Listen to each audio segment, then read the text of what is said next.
آپ کے لیے زبردست وظیفہ لے کر آیا ہوں. تفسیر قرآن صراط الجنان کا مطالعہ کر رہا تھا. 22واں پارہ صراط الجنان پیج نمبر 143 اور یہ آیت نمبر ہے 26 سورہ سبا اس کی تفسیر میں. تو کیا کمال کے دو اللہ تبارک و تعالیٰ کے ناموں سے خوبصورت وظائف ملے، الفتاح اور العلیم. یہ یاد کر لیجئے.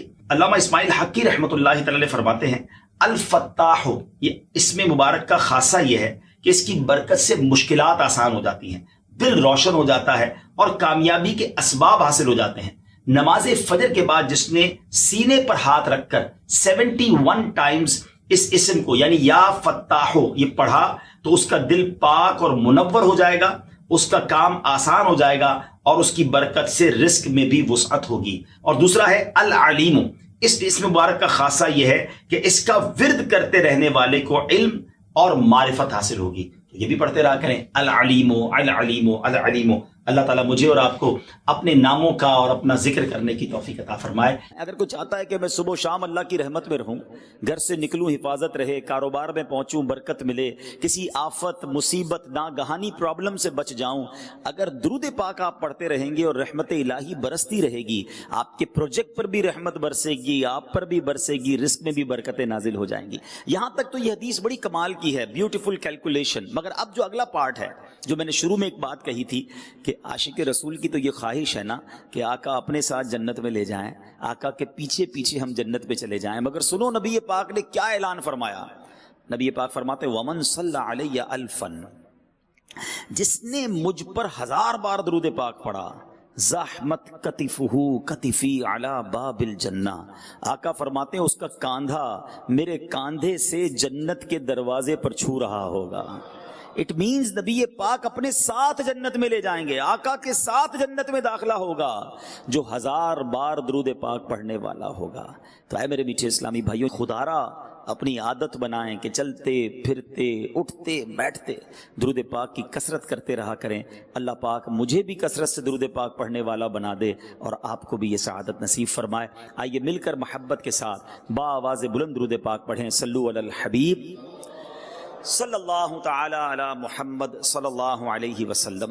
ایک بزرگ کا بیان ہے کہ وہ دل میں روزی طلب کرنے کے ارادے سے گھر سے نکلے اور ایک جنگل میں سے گزرے.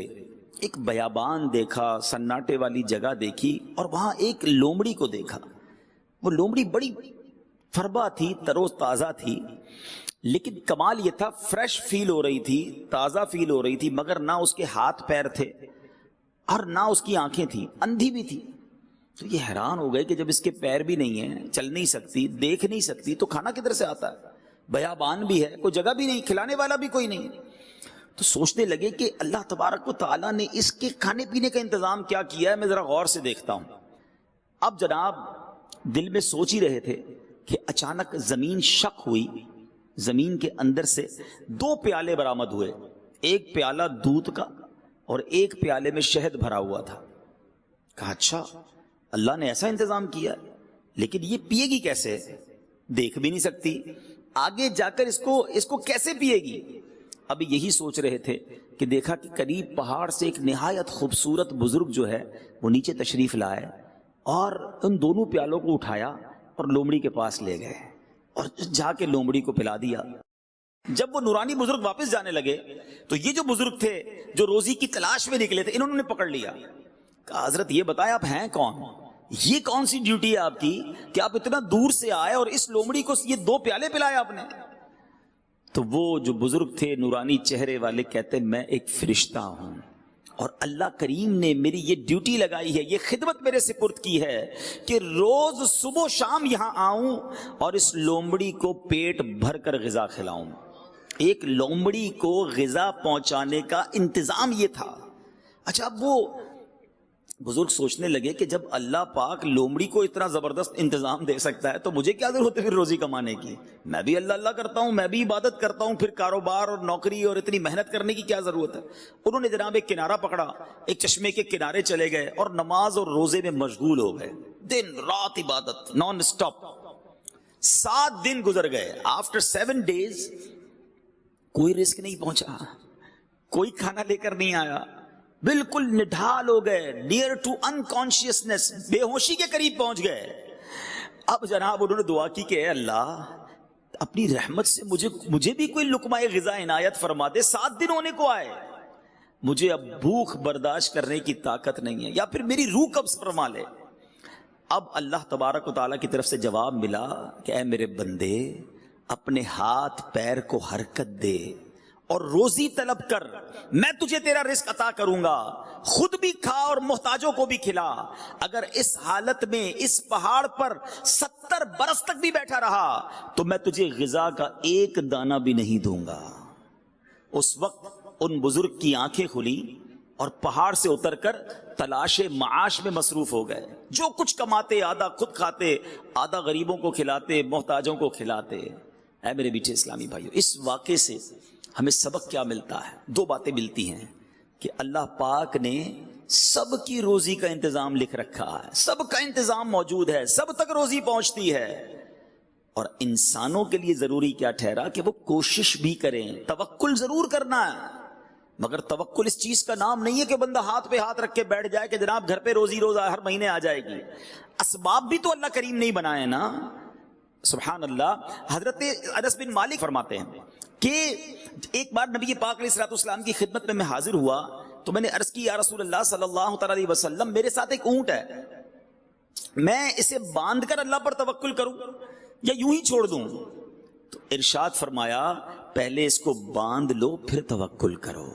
تو یہ ہے توکل. ایکچولی آج میں نے اور آپ نے اس مختصر سی سٹنگ میں یہ سمجھنا ہے کہ توکل کہتے کس کو ہے, what is the meaning of توکل. باتیں تو ہم بہت کرتے ہیں کہ بھائی میرا بڑا توکل ہے اللہ پر. توکل کیا ہے؟ توکل کے بارے میں سیدی اعلیٰ حضرت امام اہل سنت فتاوی رضویہ میں لکھتے ہیں توکل ترک اسباب کا نام نہیں ہے کہ بندہ سارے اسباب ہی چھوڑ دے, بلکہ اعتماد علی الاسباب کا ترک ہے.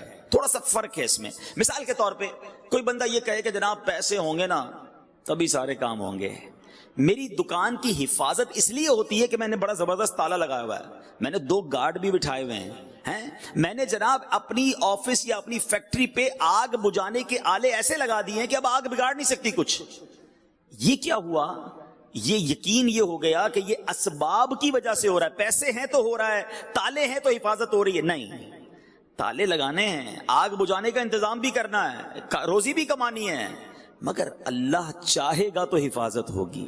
اللہ کریم نے چاہا تو یہ مسئلہ حل ہوگا. اس کو لاجیکلی سمجھ لیتے ہیں. آج کل کرونا وائرس نے تو سب کو بہت کچھ سمجھا دیا ہے.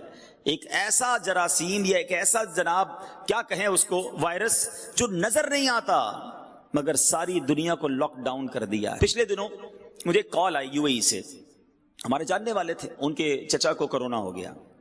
انہوں نے کہا کہ عبدالحبیب بھائی کوئی بھی ہاسپٹل, اس وقت کراچی کی پوزیشن بڑی ڈیزاسٹر تھی اور ہاسپٹل فل تھے, کوئی بھی ہاسپٹل ہو آپ کسی طرح ان کے لیے انتظام کر دیں. میں ان کو جانتا ہوں, وہ 1-2 کروڑ روپے بھی خرچ کر سکتے تھے, ان کے لیے پیسہ کوئی چیز نہیں تھا, مگر بے بسی نظر آ رہی تھی اور اگلے 2-3 دنوں میں ان کا انتقال ہو گیا. اللہ پاک ان کی مغفرت فرمائے, درجات بلند فرمائے. ہمیں یقیناً ان سب سے ہمدردی ہے مسلمانوں سے جو کرونا کی وجہ سے دنیا سے گئے یا کسی اور بیماری کی وجہ سے گئے, مگر یہ سمجھ تو آ رہی ہے نا کہ میں کچھ نہیں ہوں, اسباب کچھ نہیں ہیں, کوئی تو ہے جو نظام ہستی چلا رہا ہے. میرے پاس اپنی کچھ بھی ساری چیزیں جمع ہو جائیں, اگر رب نے نہیں چاہنا تو کچھ نہیں ہو سکتا. سارے پیسے آپ کے پاس ہوں, دنیا کا بیسٹ ڈاکٹر آپ ہائر کر لیں, دنیا کا بیسٹ ہاسپٹل آپ اپنے لیے چوز کر لیں, اگر اللہ نے شفا نہیں دینی تو شفا نہیں ملنی. اور غریب ہے, فقیر ہے, پیسے بھی نہیں ہیں اور کینسر جیسے مرض میں مبتلا ہو گیا ہے, میرے رب نے چاہنا ہے تو رات بیمار سوتا ہے, صبح صحت یاب ہو جاتا ہے, وہ بغیر دوائی کے شفا عطا فرما دیتا ہے. تو دیٹ از توکل کہ اسباب ضرور کیجئے, مگر یہ نہ سمجھیے کہ اب اسباب ہو گئے تو اس کام اپنا ہو گیا. شیطان ہے نا عجیب عجیب باتیں سجا رہا ہوتا ہے, یار پیسے بہت ضروری ہیں جناب, پیسے ہوں گے تو مدینے بھی تو جائیں گے نا, حج پہ بھی تو جانا ہے. ارے یہ بھی بہت سارے لوگوں نے سے دیکھ لیا ہوگا کہ کروڑوں پتی اربوں پتی لوگ ہوتے ہیں, ساری دنیا دیکھی ہوتی ہے, نہیں دیکھا تو کعبہ نہیں دیکھا, مدینہ نہیں دیکھا ہوتا. اور آپ نے بھی دیکھے, میں نے بھی دیکھے, ایسے ایسے غریب جن کے پاس اپنا گھر نہیں ہے, آقا نے بلایا تو کتنی بار مدینہ دیکھ لیا. کہاں کا منصب, کہاں کی دولت قسم خدا کی ہے یہ حقیقت کہ جنہیں بلایا ہے مصطفیٰ نے وہی مدینے کو جا رہے ہیں۔ توکل بہت ضروری ہے، اللہ پر بھروسہ۔ سبحان اللہ۔ اب اس کے فضائل اتنے ہیں کہ جو بندہ اللہ پہ بھروسہ کرتا ہے، اس کے فضائل قرآن و حدیث میں کیسے بیان ہوئے۔ اللہ کے پیارے کلام قرآن مجید فرقان حمید کا پارہ نمبر ہے 4، سورہ آل عمران آیت نمبر 159 میں اللہ کریم ارشاد فرماتا ہے، بسم اللہ الرحمن الرحیم، فَإِذَا عَزَمْتَ فَتَوَكَّلْ عَلَى اللَّهِ إِنَّ اللَّهَ يُحِبُّ الْمُتَوَكِّلِينَ۔ اور جو کسی بات کا پکا ارادہ کر لو تو اللہ پر بھروسہ کرو، بے شک توکل کرنے والے اللہ کو پیارے ہیں۔ جو بھروسہ کرتے نا اللہ پر۔ پرابلم پتہ ہے کیا ہو گیا ہے؟ آج کے اس مادی دور میں ہمیں بہت ساری چیزوں پر بھروسہ ہے، ہمیں سب پر بھروسہ ہے، کہتے نہیں مگر حال یہ ہے کہ رب پر بھروسہ نہیں ہے۔ توکل کرنے والے کے بارے میں کیسا نوازا جاتا ہے۔ آج کل ڈیفیکلٹیز ہیں، کاروبار کے پرابلمز چل رہے ہوتے ہیں، پروجیکٹ رک جاتے ہیں، ڈیفیکلٹی میں آ جاتے ہیں۔ جب توکل نہیں ہوتا نا تو اس کا اپوزٹ پتہ ہے کیا ہوتا ہے؟ بندے کو جب اللہ پہ بھروسہ نہیں رہتا نا تو وہ مایوسی کی طرف، ڈپریشن کی طرف، حرام کی طرف، جھوٹ کی طرف، اور ایک وقت آتا ہے کہ خودکشی کی طرف چلا جاتا ہے، کیونکہ اسے یہ فیل ہونے لگتا ہے کہ میں پھنس گیا ہوں، کون نکال سکتا ہے مجھے، میں تو اتنی بڑی ڈیفیکلٹی میں آ گیا کہ اب تو نکل ہی نہیں پاؤں گا۔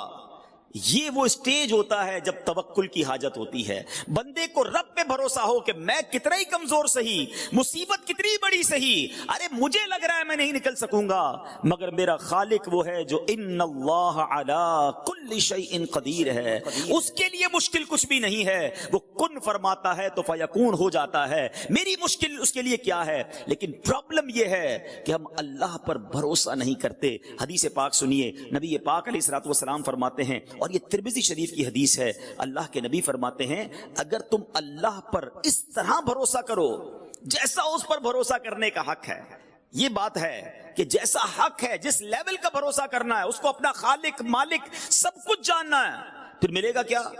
اللہ کے نبی فرماتے وہ تمہیں اس طرح رزق عطا فرمائے گا جیسے پرندوں کو عطا فرماتا ہے، کہ وہ صبح کے وقت خالی پیٹ نکلتا ہے اور شام کو سیر ہو کر لوٹتا ہے۔ جتنے پرندے ہیں دنیا میں، کبھی آپ نے کسی گھونسلے میں کبڈ یا فریج دیکھا؟ کچھ نہیں ہوتا، جب وہ صبح نکلتے سارے خالی پیٹ ہوتے ہیں، مگر شام جب وہ لوٹتے ہیں تو سب کو اللہ نے رزق دے دیا ہوتا ہے۔ بھروسہ ہے نا، ان کو ٹینشن نہیں ہے، ہم اشرف المخلوقات ہیں، ہماری ٹینشن ہی ختم نہیں ہوتی۔ اس پروجیکٹ کے بعد اگلے پروجیکٹ کا کیا ہوگا، یہ مال نہیں بکا تو پھر کیا ہوگا، سریے کا ریٹ بڑھ گیا تو پھر کیا ہوگا، ٹینشن میں ہی زندگی گزر رہی ہے۔ مسئلہ کیا ہے کہ نہ شکر رہا نہ اللہ پر بھروسہ رہا، یہ دو چیزیں ہم سے گئیں، لائف سے انجوائمنٹ بھی ختم ہو گئی اور ٹینشنوں نے بسیرا ڈال دیا ہے۔ خدا را میرے بیٹھے اسلامی بھائیوں، اللہ پر بھروسہ کرنا سیکھیں۔ اور یہ اللہ پر جب بھروسہ نہیں ہوتا نا تو جیسا میں نے کہا کہ بندہ پھر کہتا ہے یار جلدی جلدی کمانا ہے نا، آگے بھی تو بڑھنا ہے، اتنے لوگ آگے بڑھ گئے، میرے ساتھ کام شروع کیا، اس کے تو پتہ نہیں کتنے پروجیکٹ ہو گئے، میں پیچھے رہ گیا۔ اب وہ جو پیچھے رہ گیا والا سیناریو ہے نا، وہ مایوسی بھی پیدا کرتا ہے اور بندے کو حرام کی طرف بھی لے جاتا ہے۔ یہ جو پیچھے رہ جانے کی وجہ سے ٹینشن ہے نا، اس کو ذرا سمجھیے گا۔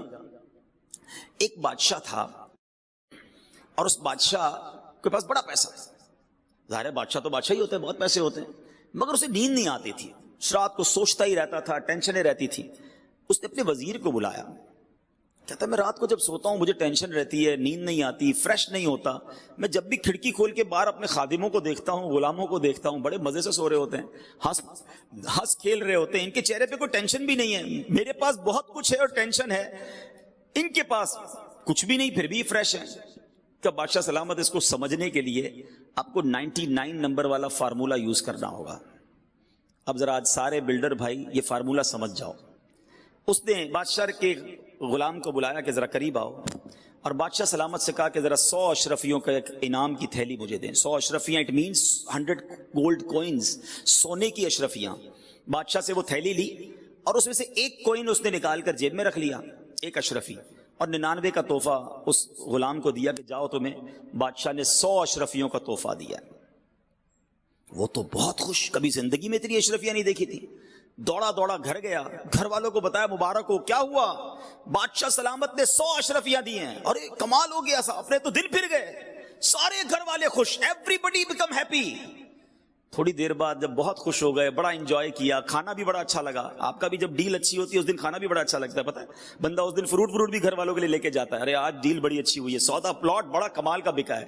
جس دن ڈیل اچھی ہو اس دن موڈ اچھا, جس دن مندا ہو اس دن ہمارا بھی موڈ خراب, گھر والوں کا بھی موڈ خراب کر دینا ہے. ان کا کیا قصور تھا بھائی؟ اب یہی ہو رہا ہے اس غلام کے گھر میں, سب لوگ خوش, وہ دال روٹی بھی اچھی لگ رہی ہے ان کو. بعد میں بچوں نے کہا ابا جان کبھی اشرفیاں دیکھی نہیں ہیں, دکھائیں تو صحیح, ہم بھی تو دیکھیں کیسی ہیں وہ اشرفیاں. باپ نے کہا چلو کھولتے ہیں, کھولی تو وہ پورا ڈھیر لگ گیا. اچھا ابو ہم گن لیں؟ کہا چلو گنو, بچوں کو خوشی ہوتی ہے. بچوں نے گنا تو کہا ابو یہ تو 99 ہیں, 100 نہیں ہے. ارے تم کو گننا نہیں آتا, دوبارہ گنو. دوبارہ گنی 99. ابو پھر 99 ہیں, ہٹ آٹو میں گنتا ہوں. اب اس غلام نے, اس کی بیوی نے گنی, پھر 99. ایک کدھر گئی؟ بادشاہ سلامت کے دربار سے تو پوری ملی ہوں گی.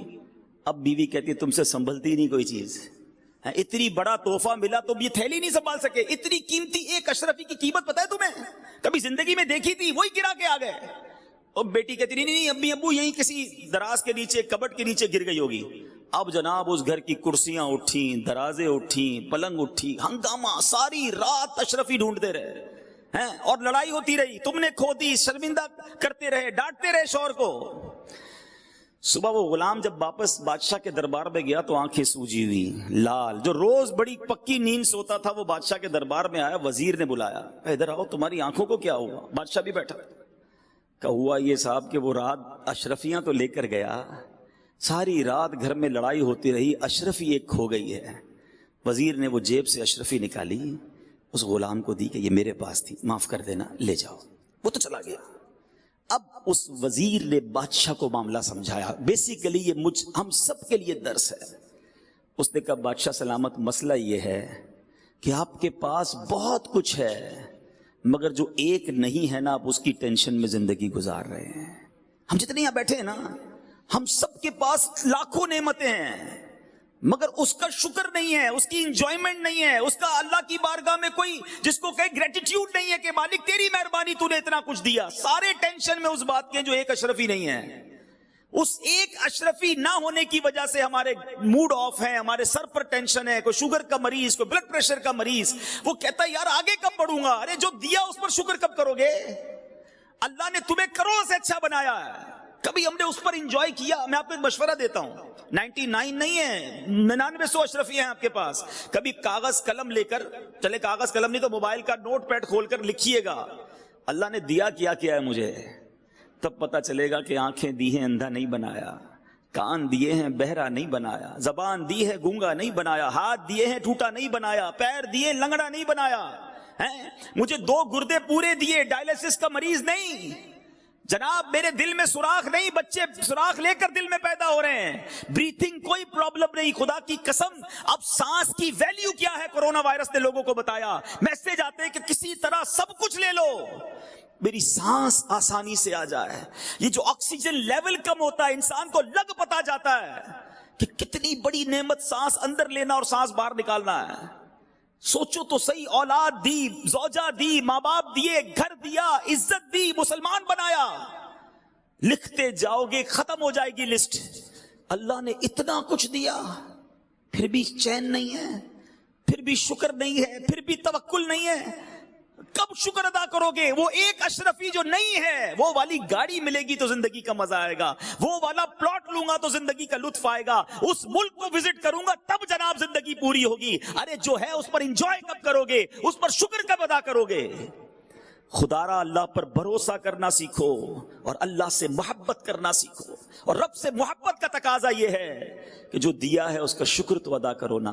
اور وہ کریم کیسا ہے, خود قرآن میں وعدہ فرماتا ہے لَإِن شَكَرْتُمْ لَأَزِيدَنَّكُمْ, تم میرا شکر ادا کرو میں تمہیں اور عطا کروں گا. آپ شکر کریں وہ اور دے رہا ہے, ناشکری کر رہے ہیں اس لیے بڑھ بھی نہیں رہا اور اس میں پرابلمز بھی آ رہی ہیں. تو اے میرے بیٹے اسلامی بھائیوں, جو کچھ اللہ نے آپ کو دیا ہے نا, پرابلم یہی ہے کہ ہم دوسروں کو دیکھ کر اپنی نعمتوں کو کم سمجھتے ہیں. آپ اپنے سے پیچھے والوں کو دیکھو نا, کتنی بڑی بڑی پریشانیاں ہیں. یہ جو آکسیجن ہے نا, آپ نے پڑھا ہوگا, میں نے بھی ایک پوسٹ پڑھی تھی, عرب شریف میں ایک بندے کو سانس کا پرابلم ہوا, ہاسپٹل میں داخل ہوا. 12 دن کے بعد جب اس کو ہاسپٹل سے رہائی ملی تو 1000 کے قریب درہم کا اس کو بل بنا کے, 1000 ریال کا بل بنایا. تو اس نے کہا کیوں, کس چیز کا بل ہے؟ کہ 12 دن آپ نے آکسیجن لی ہمارے ہاسپٹل میں, آپ کو 1000 ریال پے کرنے. وہ بندہ رونے لگا, 72 ایئرز ایج تھی, بہت مالدار تھا. ہاسپٹل والے ڈر گئے, کہتے اگر بل زیادہ لگا تو ہم کم کر دیتے, روئیں تو نہ. کہتے میں اس لیے نہیں رو رہا, میرے پاس پیسے بہت ہیں. تم نے 12 دن آکسیجن لگائی اور 1000 ریال بل بنا دیا ہے. میں 72 سال سے آکسیجن فری اللہ کی طرف سے استعمال کر رہا ہوں. کتنا بڑا مقروض ہو گیا میں اللہ کی بارگاہ میں. شکر ادا کیا کبھی؟ کیا کہتے ہیں آکسیمیٹر آج کل لوگ لگا رہے ہیں نا کہ یار آکسیجن پوری آ رہی ہے کہ نہیں آ رہی ہے. یہ کبھی سوچا تھا کہ مجھے اور آپ کو یہ چیک کرنا پڑے گا؟ ساری زندگی آکسیجن لیتے رہے, یوز کرتے رہے. اللہ کا شکر کب ادا کیا؟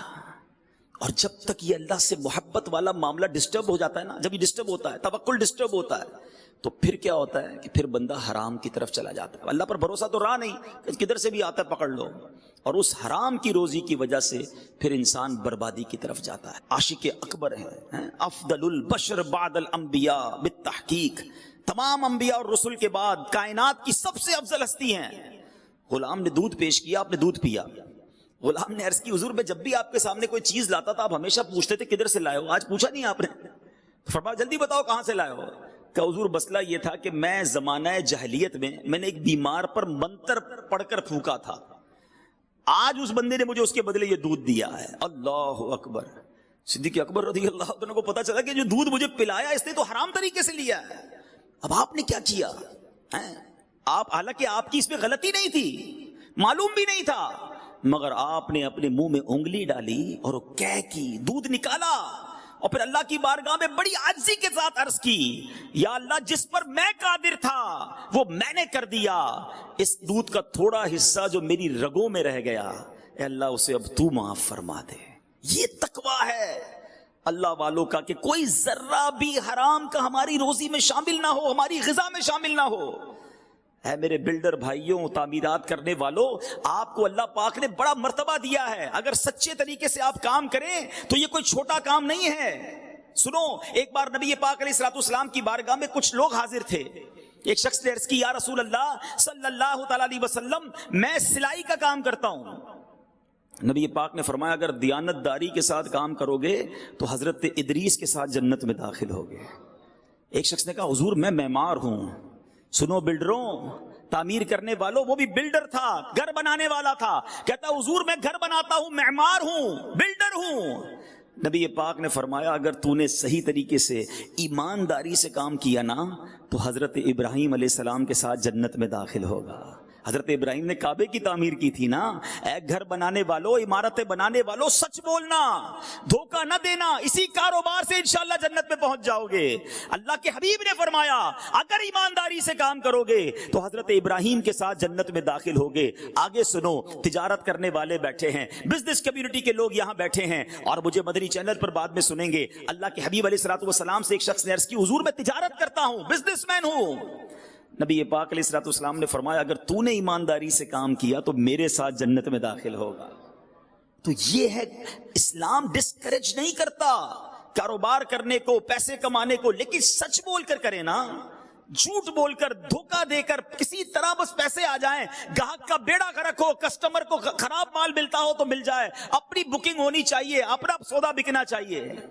یہ ایک بار کر لو گے, 2 بار کر لو گے. اچھا بزرگ اور جو سینئر لوگ بیٹھے میری بات کو سیکنڈ کریں گے کہ جو سچ بولتا ہے, پراپر چیز دیتا ہے. میں ایسے بلڈروں کو بھی جانتا ہوں بتاتے کم ہے دیتے زیادہ ہیں. پہلے بتائیں گے یہ چیزیں ہوں گی, اس سے اچھی لگا کر دیں گے. ان کا کاروبار کم نہیں ہوتا, ان کو لوگ پہلے سے بکنگ کروا رہے ہوتے ہیں. سچ کو آنچ نہیں ہے. آپ ایک بار گاہک کا نقصان کر لیں گے, آپ ایک بار دھوکہ دے دیں گے, لیکن جو سچا سودا بیچتا ہے, کھرا سودا بیچتا ہے, تھوڑا نفع رکھتا ہے, گاہک کو جناب سپورٹ کرتا ہے, اس کی جناب پروجیکٹس میں لائن لگی ہوئی, اس کا نام بن جاتا ہے, اس کا برانڈ بن جاتا ہے. اٹ مینز کہ جب سچے کو دنیا میں اتنا فائدہ ہو رہا ہے تو انشاءاللہ جنت میں بھی وہ جائے گا, اس کو وہاں بھی فائدے ملیں گے. ایک اور حدیث پاک ہے نا, نبی پاک علیہ الصلوۃ والسلام فرماتے ہیں سچا امانت دار تاجر قیامت کے دن صدیقین, شہداء اور صالحین کے ساتھ اٹھایا جائے گا, انبیاء کے ساتھ اٹھایا جائے گا. حدیث پاک کا مضمون. تو یہ کیا ہے, کسی مفتی صاحب کے فضائل تو میں بیان نہیں کر رہا, لیکن سچ بولنا ہے, دھوکہ نہیں دینا ہے. اللہ پر بھروسہ رکھو. آپ سچ آپ کو شیطان کیا خیال دلوائے گا؟ یار اب مارکیٹ میں ایسا دور ہی نہیں رہا, میں سچ بولوں گا میرا سودا ہی نہیں بکنا ہے. سارے ہی جناب بتاتے کچھ ہیں دیتے کچھ ہیں, کیٹلاگ کسی اور طرح کا ہوتا ہے, سودا کچھ اور ہوتا ہے. نہیں جناب, یہ کرنا پڑتا ہے. آپ پھر توکل کدھر گیا؟ وہی تو میرا بیان ہے نا. بھروسہ کدھر گیا؟ ایمان کدھر گیا؟ کہ سب غلط کر رہے ہیں تو میں بھی غلط کروں گا تو ہی میرا مال بکے گا. نہیں, ایک بات آج ذہن میں بٹھا لیجئے, جو میرے نصیب میں ہے وہ مجھ سے کوئی چھین نہیں سکتا, اور جو میرے نصیب میں نہیں وہ مجھے کوئی دے نہیں سکتا.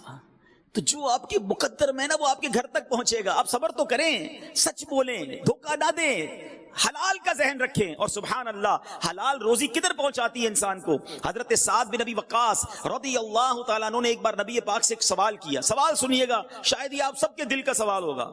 عرض کرتے ہیں حضور میں مستجاب الدعوات بننا چاہتا ہوں. What is the meaning of مستجاب الدعوات؟ مستجاب الدعوات وہ ہوتا ہے کہ جو دعا کرے وہ دعا قبول ہو جائے. آپ سارے بھی بننا چاہتے ہیں نا. اب اللہ کے نبی علیہ الصلوۃ والسلام نے, آخری نبی علیہ الصلوۃ والسلام نے کوئی لمبی چوڑی لسٹ نہیں دی کہ اے سعد اتنے روزے رکھو, اتنے سجدے کرو, اتنے مجاہدات کرو, تمہاری دعائیں قبول ہونا شروع ہو جائیں گی. نہیں, نبی پاک نے ایک جملے میں جواب دے دیا. فرمایا اے سعد, اپنی غذا پاکیزہ کر لو تم مستجاب الدعوات بن جاؤ گے. That's it. روزی سچی, غذا پکی, حلال. اللہ کے بندے کس طرح اللہ پر بھروسہ کرتے اور اپنے بچوں کو بھی توکل سکھاتے تھے. آج تو ہم نے اپنے بچوں کی بھی ٹریننگ کی, بیٹا دیکھ پیسہ ہوگا تو کامیاب ہوگا, دنیا میں پیسے کے علاوہ کچھ نہیں ہے. جب آپ اپنے بچوں کو, اپنے جونیئرز کو یہ ٹرین کرتے ہیں نا تو خود غرضی پیدا ہو جاتی ہے. آج کوئی کسی کو قرضہ نہیں دیتا ہے, قرضے پہ بھی سود لینا ہے. یار پیسے پہ پیسہ ملے گا تو دوں گا, کیونکہ رحم دلی ختم ہو گئی نا.